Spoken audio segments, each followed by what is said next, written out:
Ya, para dokter dan tenaga medis saat ini tentu saja menjadi garda terdepan dalam melawan penyebaran virus corona. Bahkan terbatasnya alat perlindungan diri atau APD serta banyaknya pasien ditangani membuat sejumlah dokter dan juga sejumlah tenaga medis terpapar virus corona. Tidak hanya masyarakat, ganasnya virus ini juga membuat tenaga medis akhirnya ikut menjadi korban. Ya, sangat disayangkan ya, tapi kita harus tetap memberi semangat kepada mereka. Dan saat ini kita sudah tersambung bersama dokter spesialis paru, Dr. Erlang Samudro di Jakarta. Good morning, Dr. Erlang. Morning. Ya, Dr. Erlang sehat ya, dokter? Sehat. Ya, terima kasih atas waktunya bergabung bersama Good Morning pagi ini. Dokter, sebelumnya kita ingin dengar cerita tentang tantangan, kemudian apa saja sih sebenarnya yang selama ini dihadapi oleh para teman-teman tenaga medis di saat-saat penyebaran virus corona saat ini. Tantangannya kan ini virus cukup ganas ya, beberapa juga menimbulkan kematian.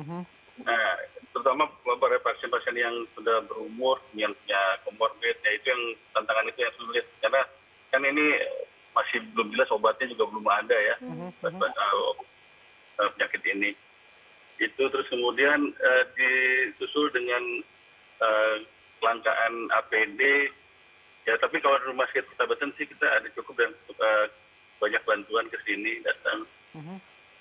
Oke, dok, sebenarnya kalau kita berbicara sebagai seorang manusia gitu ya, dok ya, sebenarnya dari dokter sendiri dan sejumlah tenaga medis ada ketakutan-ketakutan tersendiri nggak sih, dok, melihat bahwa ada beberapa rekan yang sudah meninggal terlebih dahulu karena virus corona, bahkan tenaga medis juga ada beberapa yang terpapar. Bagaimana, dok? Ya memang kita ada kekhawatiran seperti itu karena kita garda terdepan, paling beresiko, mungkin yang duluan kena kita. Sehingga kita ya mawas diri, jadinya lebih mawas diri bahwa kita kalau ada gejala sedikit aja kita sudah lapor bahwa kita kemungkinan kena, jadi kita lebih hati-hati. Oke, Dokter Erlang, kalau misalnya dari dokter sendiri mungkin bisa berbagi bagaimana menjaga kesehatan ya di saat-saat seperti ini, kemudian juga menjaga agar moral dan juga semangat teman-teman sesama tenaga medis ini tetap semangat, tetap on fire gitu untuk mengobati para pasien virus corona ini. Dan juga untuk di rumah kan, kalau misalnya kita nih biasanya pulang ke rumah kan mandi bersih. Nah, tapi kalau misalnya dokter sendiri yang hampir tiap hari terpapar oleh virus-virus dan juga sakit-sakit itu gimana, dok?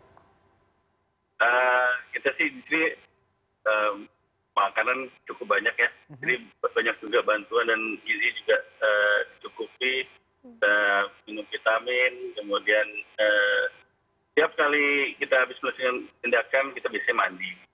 Jadi kita bisa mandi sampai 5 sampai 6 kali sehari. Nah, itulah.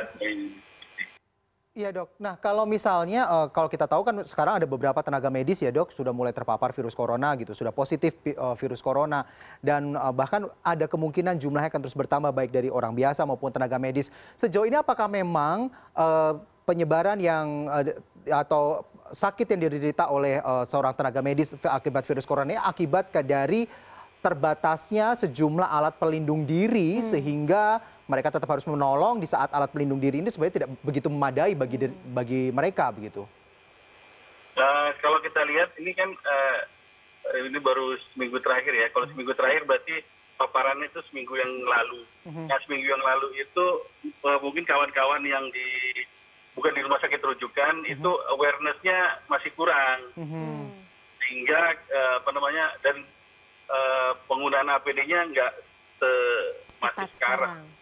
Iya, jadi waktu yang kemarin imbasnya yang sekarang ini, jadi mereka pada sakit itu ketika mereka nggak menggunakan APD, kewaspadaan masih kurang. Kan sekarang kalau udah minggu-minggu yang sekarang ini semua udah terpapar semua, sehingga awareness-nya jadi lebih. Semoga di minggu-minggu ke depan petugas kesehatan yang jatuh sakit juga nggak banyak yang sekarang.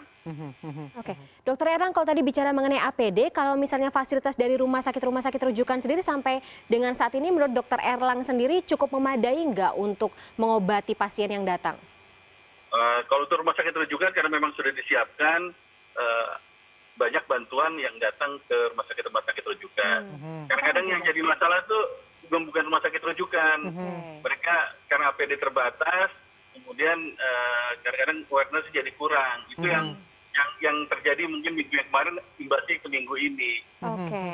Oke, Dok, berarti kan ada beberapa SOP yang sebenarnya harus dipahami semua tenaga medis, baik di rumah sakit rujukan maupun bukan di rumah sakit rujukan. Sebenarnya kalau bisa dijelaskan SOP penanganan perawatan pasien corona ini seperti apa, Dok, yang harus dilakukan baik itu di rumah sakit bukan rujukan maupun yang rujukan? Kalau yang sekarang sih kita gunakan APD lengkap walaupun untuk di depan, di lini terdepan. Karena begitu banyaknya orang yang kena ya, jadi kita udah nggak bisa bedain lagi nih mana yang yang penyakit corona apa enggak. Jadi kita nggak mau ambil resiko, jadi di depan udah dilakukan penggunaan APD lengkap. Oke. Tapi Dok, kalau misalnya kita kemarin sempat ngelihat ya, sempat viral di Twitter, kemudian juga media sosial yang lain, ada beberapa kekurangan dari APD ini kalau misalnya kita melihat ada sejumlah tenaga medis yang menggunakan jas hujan plastik ya, karena APD itu kurang. Tanggapan Anda mungkin ini juga bisa menjadi catatan tersendiri untuk pihak-pihak yang berwenang supaya menyediakan APD secara resmi dan juga lengkap gitu kepada semua teman-teman tenaga medis. Ya. Kalau yang penggunaan jas hujan segala macam itu sebenarnya nggak standar ya, nggak standar, jadinya resiko untuk kena juga cukup tinggi. Jadi sebaiknya sih gunakan APD yang standar. Memang kewajiban dari penyedia pelayanan kesehatan untuk menyediakan APD ini. Oke. Itu. Iya, Dok, kan beberapa waktu ini gitu ada beberapa tenaga medis begitu yang bekerja di Rumah Sakit Persahabatan yang terpaksa harus tinggal di rumah sakit akibat mungkin mendapat diskriminasi dalam tanda kutip dari para tetangga, daripada teman dan sebagainya, sehingga mereka tidak bisa tinggal di rumah. Takut ya, atau paranoid gitu. Paranoid begitu. Tanggapan dokter sendiri bagaimana, Dok? Nah, itu jadi masalah kita juga. Beberapa ada yang diusir dari kosnya, itu jadi masalah juga. Jadi bukannya membantu, malah kita jadi lebih jadi masalah lagi buat kitanya. Jadi itu yang terjadi.